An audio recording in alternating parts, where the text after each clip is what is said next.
Graças a Deus por essa noite, noite abençoada e abençoadora. Bem-aventurados são aqueles que perseveram no caminho do Senhor. Bem-aventurados são aqueles que, independente do seu problema, não abrem mão do seu chamado e daquilo que Deus tem para a sua vida. Que Deus te abençoe. Eu quero ler João, capítulo de número 6, e eu quero ler a partir do versículo de número 15.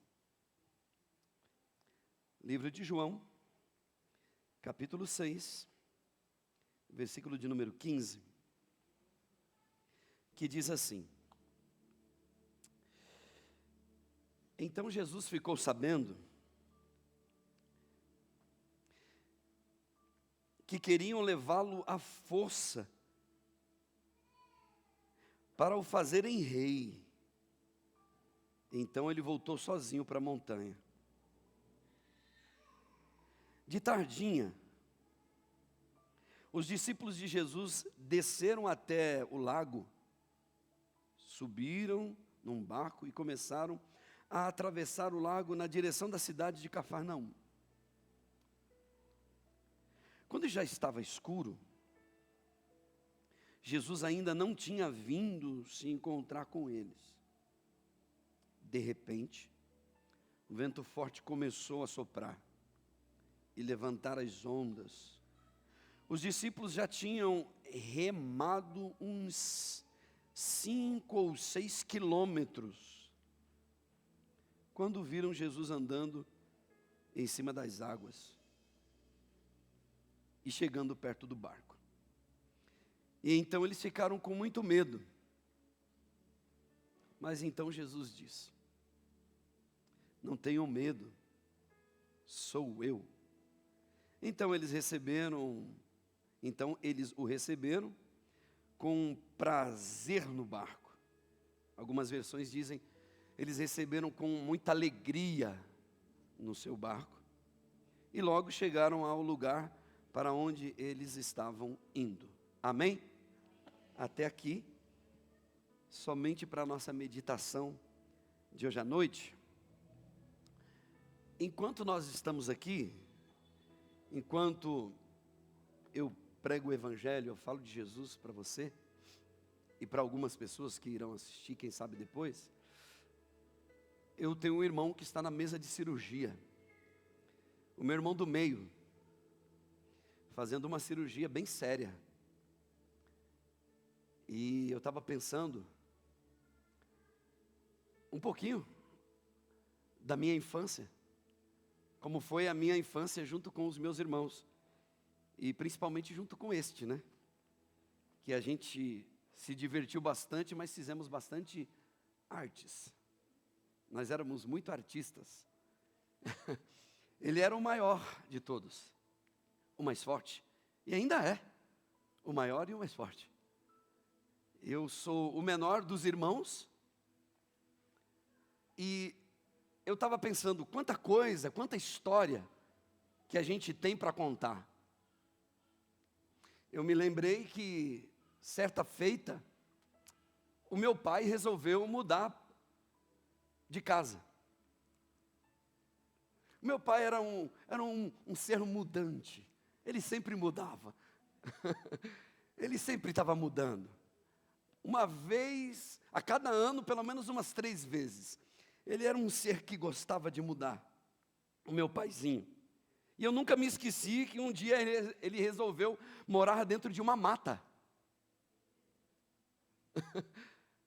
E lá fomos nós, com mudança, levando o que tinha para morar naquele lugar. Porque ele ficou sabendo que havia uma senhora rica que herdou uma herança e tinha uma casa lá dentro da mata, e a mata era uma mata fechada. Ele disse, demorou, eu vou para lá cuidar do sítio. Porque eles chamavam de sítio, e quando a gente chegou lá, tinha de tudo. Tinha cobra, tinha aranha. Todas as noites nós víamos muitos escorpiões andando na casa. Inclusive tinha onça. A gente conseguia olhar pela fresta da janela e tinha onça andando na mata, porque a casa era no meio da mata fechada. Tinha tudo, menos um sítio ali. Mas ele disse, não, esse lugar é bom, eu gostei daqui, é bem sossegado. Todas as noites era uma loucura para a gente dormir. Mas ele era o meu pai. E eu acreditava que o que ele estava fazendo era bom para a gente. Um dia ele saiu de casa, foi fazer uma pequena viagem e não voltou. Demorou demais para voltar, passou alguns, talvez 2 ou 3 dias, não me lembro, fora de casa. Imagine o terror, que a gente ouvia os passos de um bicho lá do lado de fora. E eu era garoto, eu era criança, e o meu coração acelerava. E eu perguntava, cadê meu pai? Cadê papai? Cadê papai? Cadê meu pai? Esse meu irmão que está nesse exato momento sendo cuidado pelos médicos, e a gente via um bicho andando do lado de fora. Parecia mesmo uma onça. E quando amanhecia o dia, era um alívio. Porque à noite os bichos peçonhentos saem do lugar. A gente entra para casa e eles saem de casa. Quer dizer, hoje é diferente, né? Hoje 10 da noite, meia-noite, eles estão se arrumando para passear. Os bichos peçonhentos humanoides. É diferente hoje. Você diz onde tu vai? Eu estou me arrumando para sair, mas é 11 horas da noite. Eu vou sair. Então eles estão fazendo companhia para os bichinhos. Então a gente ficou ali durante muito tempo. Foram uns 2 ou 3 meses, a gente não suportou, não aguentamos. E a gente saiu fugido de lá, sem aquela senhora ficar sabendo. Quando ela menos esperou, a casa estava vazia, não tinha ninguém cuidando da casa. E a velhinha aposentada ficou com a casa vazia, procurando um novo caseiro. O texto diz, esse texto que a gente leu, diz que de tardezinha, os discípulos de Jesus entraram num barco para poder atravessar o mar, que na verdade era um lago, mas era um lago bem grande, e eles consideravam aquele lugar como um lago. Só que essa tardezinha se tornou noite, e à noite as coisas acontecem. À noite acontecem coisas que durante o dia normalmente não acontecem. E na madrugada veio um vento muito forte. De tardezinha eles saíram, mas a noite chegou. De tardezinha eles entraram num barco, mas a noite veio. Escureceu. E à noite no mar da Galileia, com ventos fortes, com ondas tomando conta do barco, é amedrontador. Homens de 30, 40, 50 anos de idade, gritando como crianças, com medo da morte. Homens já conhecendo aquele ambiente, sabendo daquele lugar, agora, gritando de pavor. E como se não bastasse o vento e as ondas se levantando, eles olham e vê um indivíduo andando na madrugada, no escuro, por cima das águas. Porque a noite rouba de nós a nossa clareza. A noite rouba de nós a nossa certeza daquilo que a gente está vendo. Será que é verdade? A noite nos confunde. A madrugada chegou e o medo tomou conta do coração deles. E eles não conseguiram perceber que quem estava se aproximando do barco era um amigo. Não era alguém distante, era alguém que estava chegando naquele barco para abençoar a vida deles. E então, eles estão ali apavorados. Porque não importa a idade, não importa a experiência, não importa o que aconteça. A noite muitas das vezes nos tira a nossa roupa. A noite muitas das vezes revela quem de fato nós somos. Enquanto está tudo bem, a gente nos apresenta de maneira bacana, as pessoas olham para a gente e dizem, está tudo bem, ele está feliz, mas quando a noite vem, quando a dificuldade vem, quando nos falta uma visão clara da vida, acontecem os surtos e os sustos da vida. Eu conheço um monte de pessoas assustadas na vida. Eu conheço muitas pessoas que, por causa dos problemas, das dificuldades que eles têm, eles estão assustadas. Elas estão caminhando como quem caminham na escuridão. Elas foram despidas da sua honra. Elas foram tomadas da sua fé. Elas foram arrancadas do caminho por causa do vento, da luta, da dificuldade.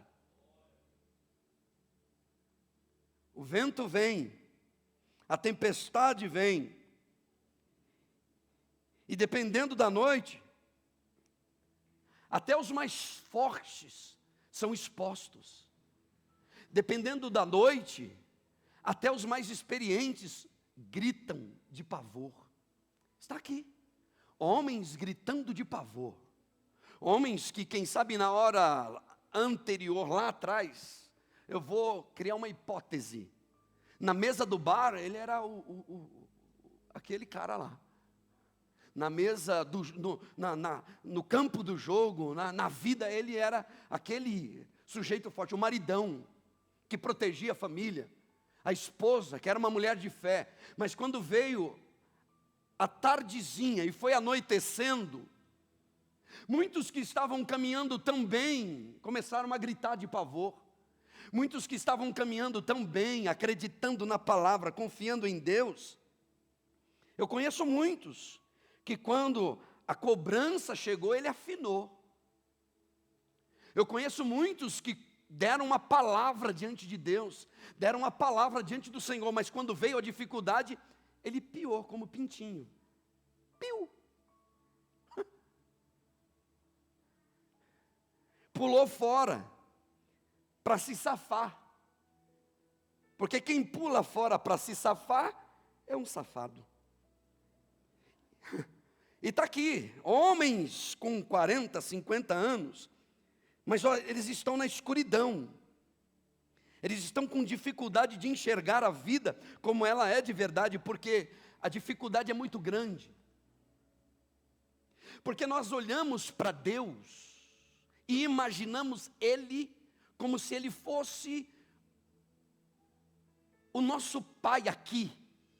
E a gente diz assim, por que Ele não está aqui com a gente?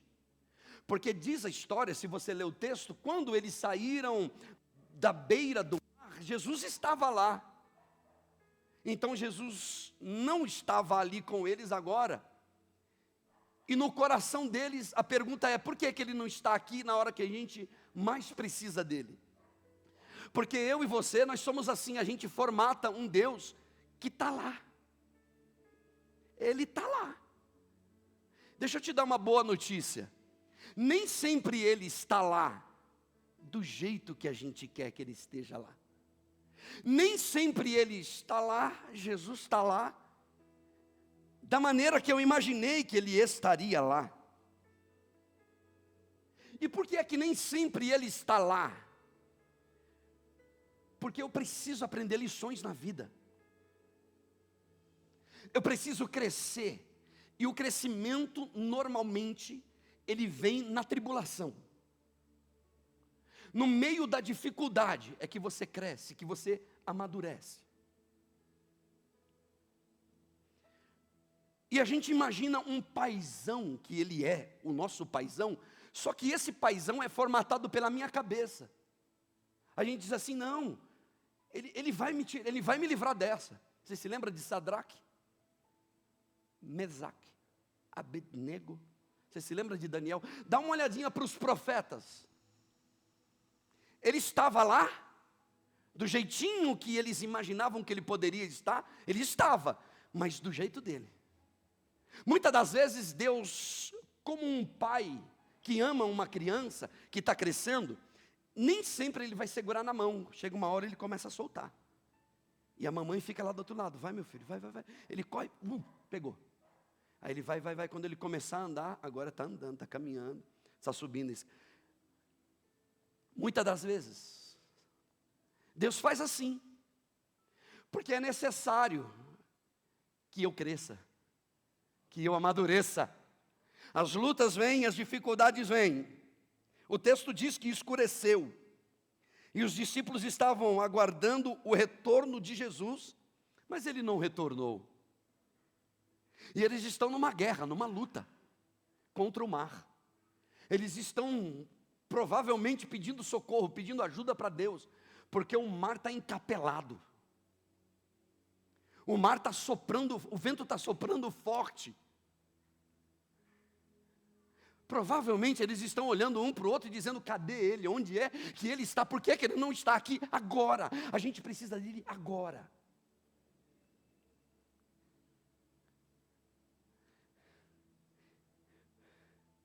Os discípulos estão ali apavorados, mas ele não estava lá. Sabe aqueles momentos em que você mais espera por uma intervenção e ela não vem? Você já viveu isso? Fala sério. Por que é que não vem? A Bíblia diz que existe um tempo determinado para todas as coisas. Há um tempo determinado, e este tempo que Jesus não está lá, ele está vigiando de longe, ele está observando. Esse tempo de amadurecimento para a vida, porque mais cedo ou mais tarde, essa tardezinha vai escurecer. E você está preparado para enfrentar o mar que vai se encapelar, o vento que vai soprar? Os discípulos estão sendo preparados para o dia de amanhã.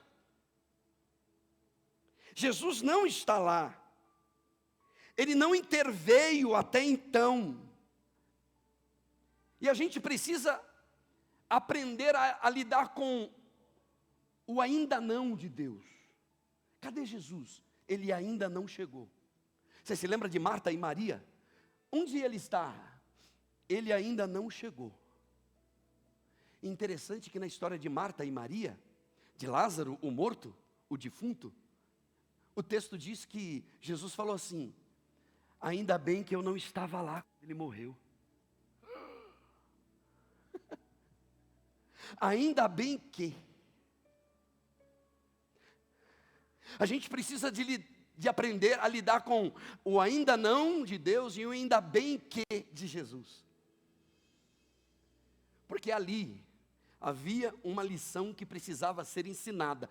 E só havia uma maneira de ensinar aquela lição. Era ficar de lado e observar. Era permanecer de longe para ver até onde vai a fé daqueles discípulos, daquelas mulheres. Ainda não. Jesus não chegou na hora marcada. Jesus não chegou na hora exata que eles disseram: pronto, Jesus vai entrar. Agora, calma, porque na hora vai acontecer um milagre. E de repente Jesus, o morto morreu. A pedra foi colocada na frente do sepulcro.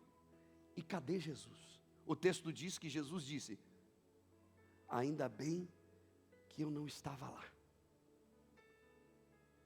O que chegou primeiro não foi Jesus. Na história dos discípulos, quem chega primeiro é o vento e a tempestade.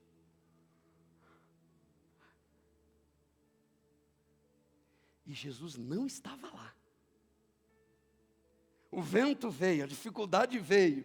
O vento forte deixou aqueles homens bombados, homens fortes, bombados pelo trabalho de carregar rede, de puxar peixe, amedrontados, como crianças, gritando, apavorados. E o texto diz assim: os discípulos de Jesus desceram até o lago, subiram num barco e começaram a atravessar na direção de Cafarnaum. E de repente escureceu. De repente escureceu. De repente, a noite lhes trouxe uma surpresa. E eles estavam com tanto medo que, ao invés deles verem uma resposta, eles veem algo que apavora mais ainda o coração deles. Porque o medo nos causa cegueira. A falta de fé, a insegurança, os embates da vida nos faz enxergar a vida de outra maneira. Eles estão esperando pelo retorno de Jesus, mas Jesus não veio. Eles estão aguardando por uma resposta, mas a resposta não vem. E esses homens que são treinados pelo mar da Galileia há anos, neste momento eles são incapazes de resolver os seus problemas. É exatamente aí que Jesus quer entrar. Porque enquanto eu consigo resolver aquela situação, enquanto eu dou conta, Jesus diz, Ele dá conta, pode deixar. Eu acredito, ele vai conseguir, vamos ver até onde Ele vai. Quando eles percebem que não dão mais conta, Jesus olha e diz, eles perderam. Eles não conseguem nem enxergar direito. Não conseguem tomar decisão na vida, o que fazer a partir de agora. O texto original diz que eles ficaram aterrorizados. Imagine. Aterrorizados. Primeira vez que eu fui viajar de avião, daqui para baixo eu não senti nada. Travou. Minha esposa disse, tudo bem, meu amor? Eu disse, maravilha. Aterrorizado, daqui para baixo. Quase que eu caí na tentação de fazer um voto, Senhor, se tu me tirares daqui, eu faço assim, assim, assim. Aí eu lembrei da palavra, que a palavra tem que ser sim e não. Eu falei, não faço voto nenhum, está na tua. Chega de voto, só lá atrás que eu fazia. Essas coisas loucas eu não faço mais. Porque a nossa incapacidade de lidar com aquilo que é escuro, com aquilo que é desconhecido, nos fragiliza. E ali estão os discípulos fragilizados pela situação que eles estão vivendo. Porque nenhum de nós estamos preparados o suficiente para enfrentar tudo. Nenhum de nós temos a capacidade de enfrentar todos os problemas que a vida nos apresenta. Se a gente ficar sozinho um pouquinho, como o pai que deixou o filho lá dentro da mata, uma noite, 2 noites só, ele trava. Ele treme de medo. Eu não sei se já aconteceu com você, de você falar com Deus, pedir um socorro, uma ajuda, e você não ter resposta. Você diz, Deus, eu não sei o que fazer. Eu estou precisando de ajuda agora, eu preciso de socorro. E a gente não entende, a gente questiona.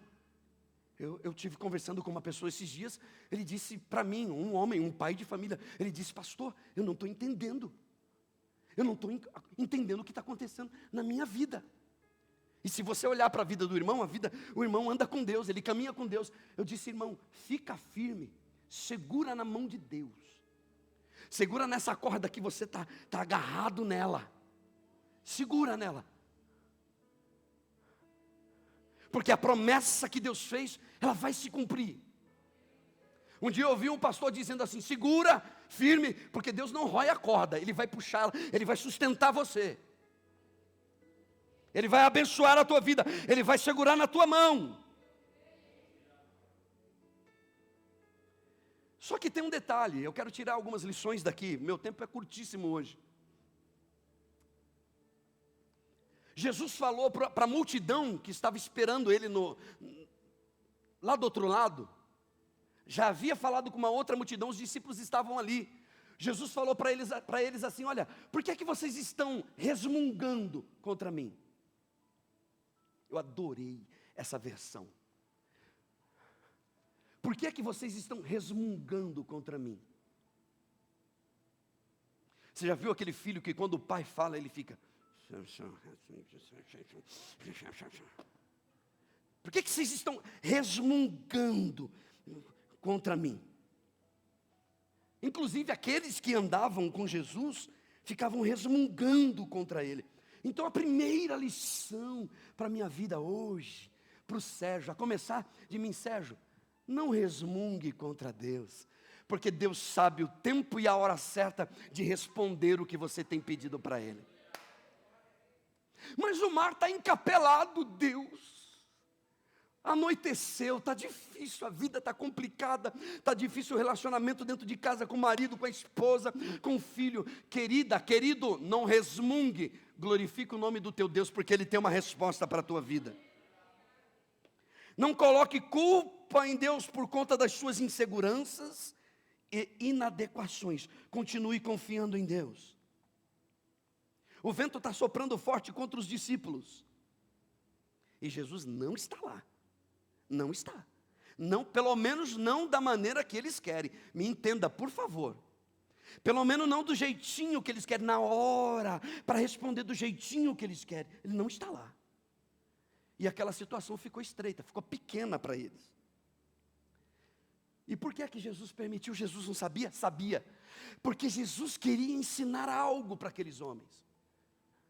Jesus queria ensinar um princípio fundamental. Havia uma multidão lá atrás, resmungando, e eles estavam ouvindo e aprendendo com aquela gente. E no meio do caminho do Mar da Galileia, primeiro ensinamento para essa gente é que, olha, não resmungue. O que é resmungar, pastor? É o mesmo que murmurar. Mas eu gostei disso aqui. Porque a vida, ela nos reserva muitas surpresas. E é no meio do mar da Galileia, na escuridão da vida, Ele quer nos ensinar alguma coisa. Jesus não estava lá. Por quê? Porque é que Jesus disse para eles entrarem no barco, mesmo sabendo que aquilo ia acontecer. Qual é a pedagogia do mar da Galileia?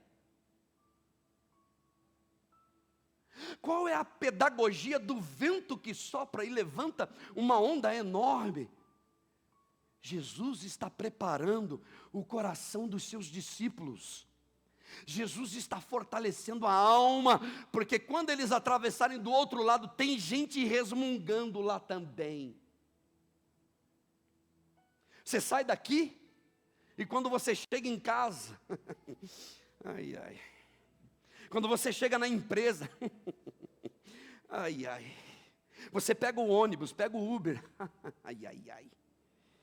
Aí o Uber está resmungando, e resmungando, porque o PT, porque o PSDB, porque a gasolina. Aí você é luz, você é luz, você anda na luz, você vive com Deus. Você está num barco sendo preparado, sendo moldado, sendo transformado pela palavra de Deus. Eles achavam que ia morrer. Não é assim que acontece às vezes? Eu pensei que ia acabar tudo. Eu acredito, vou aqui com meus botões, imaginar que um olhou para o outro e disse, ele armou para a gente. Ele sabotou o nosso barco, ele fez alguma coisa, foi ele que, porque uma vez ele acalmou o mar, agora de novo, vai ver que é ele que está fazendo isso com a gente. O que ele está querendo nos ensinar? Porque ao invés dele chegar, quem chega é o vento, é a tempestade, a escuridão. E Jesus não estava lá. E deixa eu dizer, que bom que Jesus não estava lá.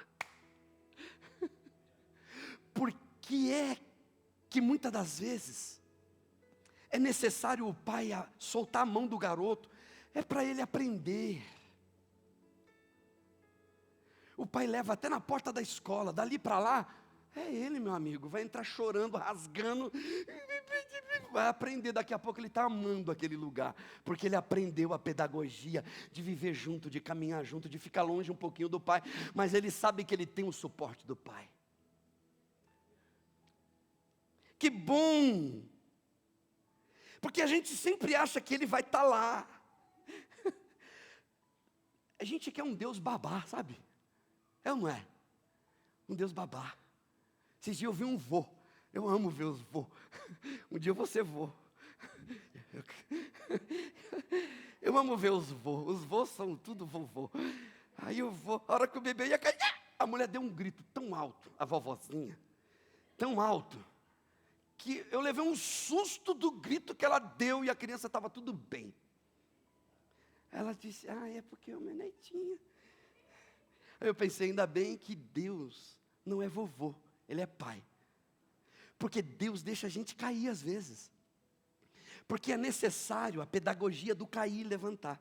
Cair e levantar. Até que uma hora a gente, opa, Quantos de nós fizemos besteira na vida? Deus impediu? Não. Ele permitiu, por quê? Para a gente aprender com a vida. Se Ele não permite nada, a gente cresce uns bebezão. Um dia eu vi um vídeo de uma mãe dando papinha na boca de um menino de uns 8, 10 anos, enquanto ele jogava videogame. E a mamãe e a vovó, de um lado e do outro, come meu filho, come meu filho. Eu falei, morrei, Jesus, a pedagogia da vida não vai ensinar esse garoto, não vai ajudar. Pensa que está ajudando, está atrapalhando. Então Deus diz assim, não, deixa ele. Ele precisa passar por aquilo dali, precisa ralar o joelho um pouquinho, ele precisa destroncar um pouquinho aqui a perna, aqui, para sair mancando, mas sair abençoado lá do outro lado. Você conhece essa história? Ou não?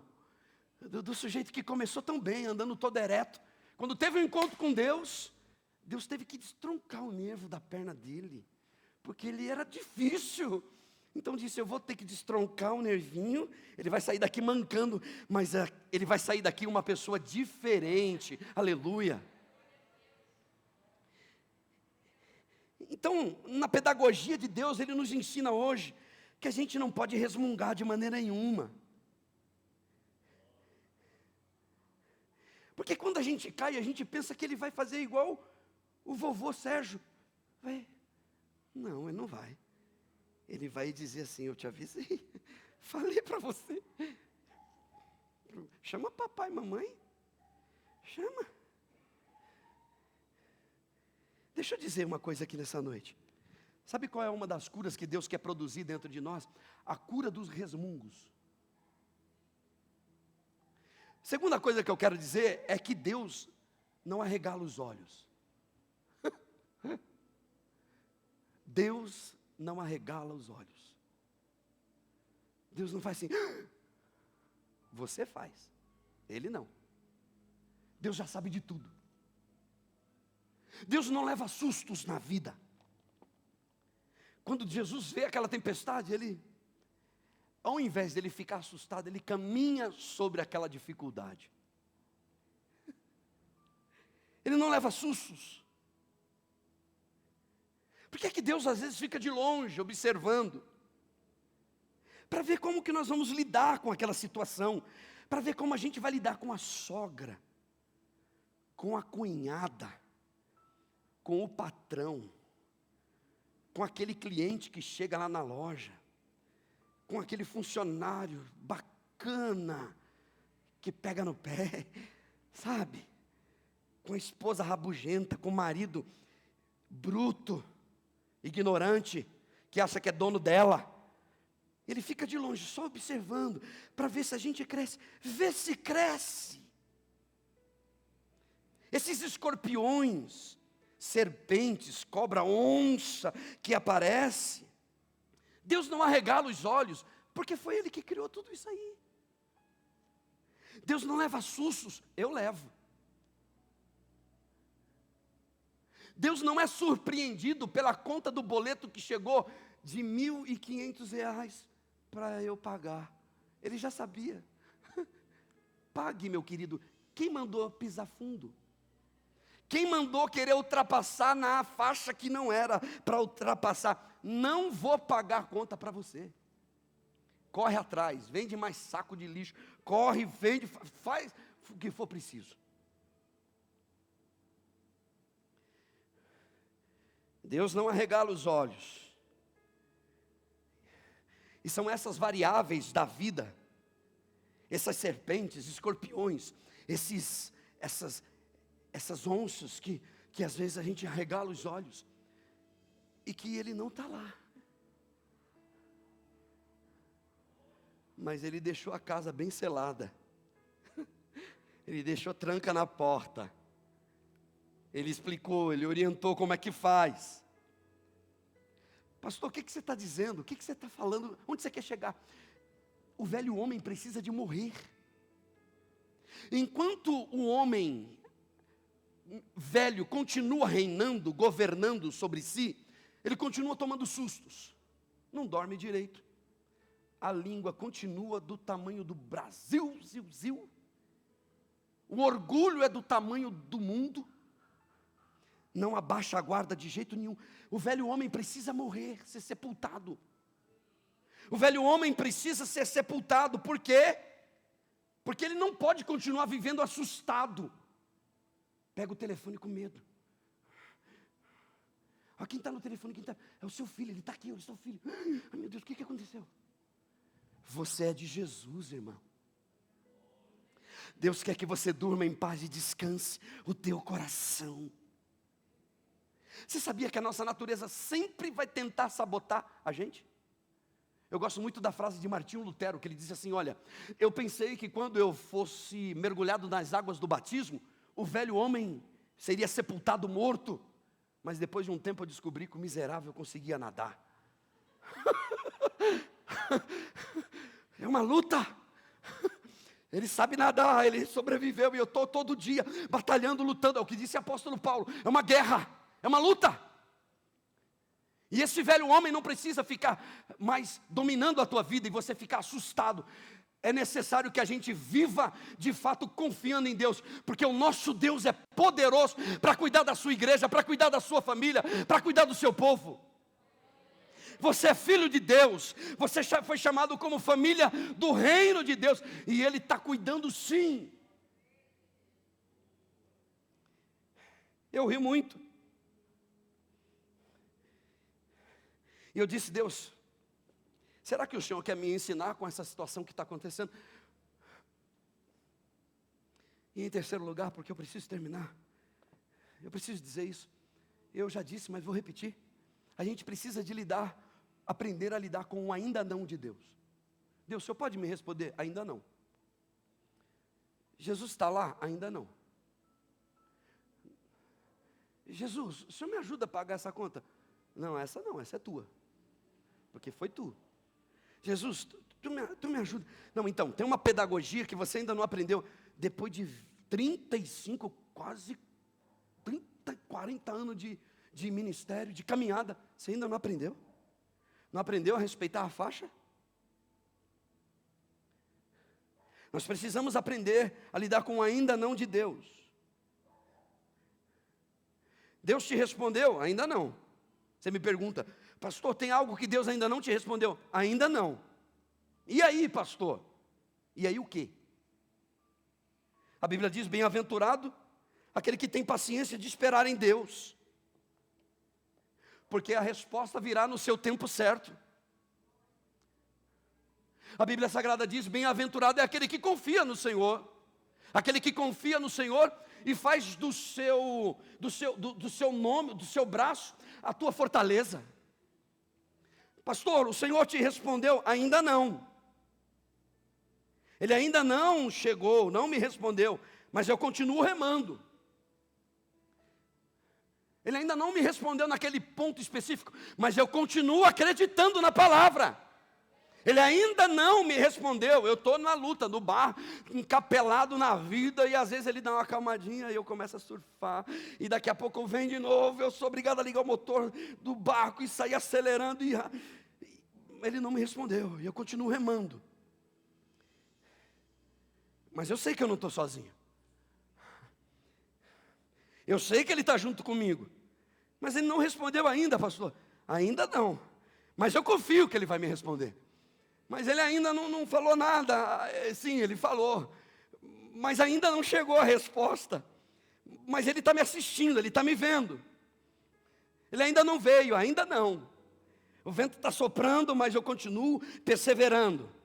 O vento está soprando, ele ainda não me falou a respeito disso, porque eu preciso muito, ainda não me respondeu, mas eu continuo perseverando, porque a Bíblia diz, bem-aventurado é aquele que persevera até o fim, aquele que vai até o fim, porque este receberá a coroa da vida, aleluia. Ele ainda não veio, mas eu sei em quem eu tenho crido. Ele ainda não me respondeu, mas eu sei que ainda que a figueira não floresça, ainda que não haja fruto na vide, ainda que o produto da oliveira minta, ainda que os currais sejam todos degolados, mortos, ainda que as ovelhas sejam arrebentadas, arrasadas, tiradas da malhada, destruídas, ainda assim eu me alegrarei no meu Senhor e glorificarei o nome dEle, porque Ele é o meu Senhor, aleluia.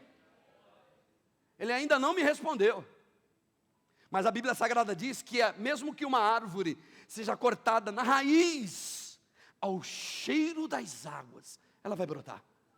E eu quero te dizer algo nessa noite: continue perseverando no caminho do Senhor, porque o ainda não de Deus pode estar acontecendo na tua vida, mas a resposta de Deus é certa para aqueles que confiam no Senhor, o Todo-Poderoso.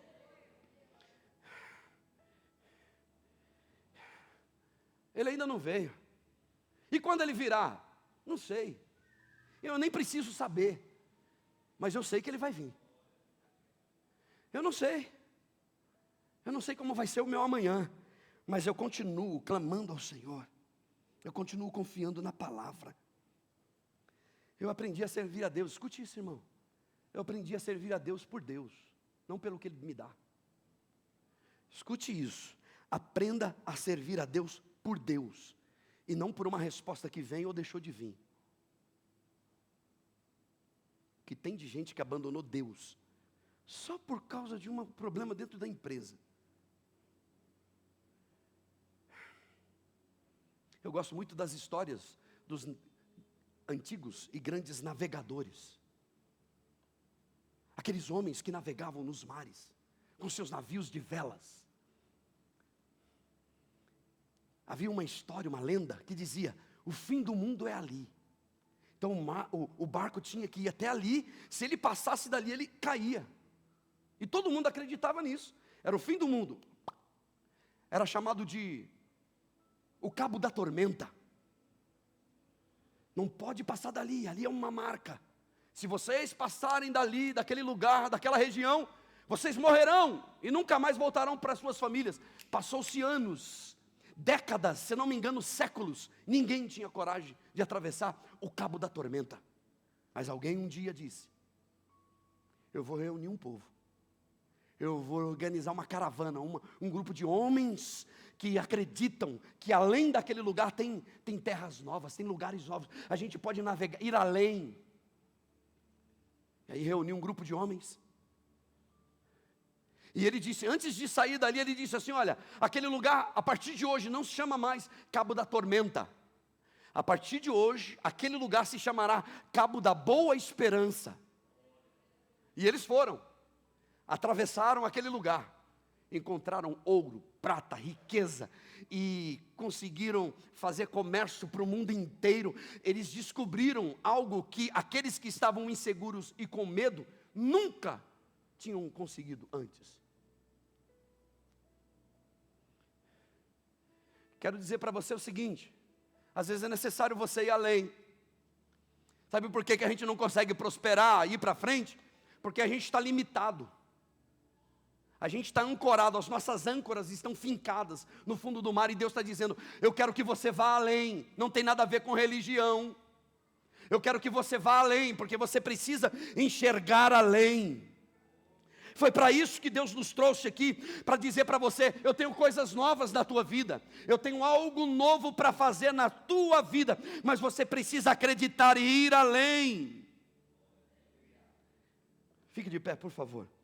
Que Deus abençoe a sua vida, Deus abençoe a sua casa, Deus abençoe o seu lar, Deus abençoe a sua família. Fica com essa palavra, e que o nome do Senhor seja glorificado, em nome de Jesus. Aplauda, Senhor.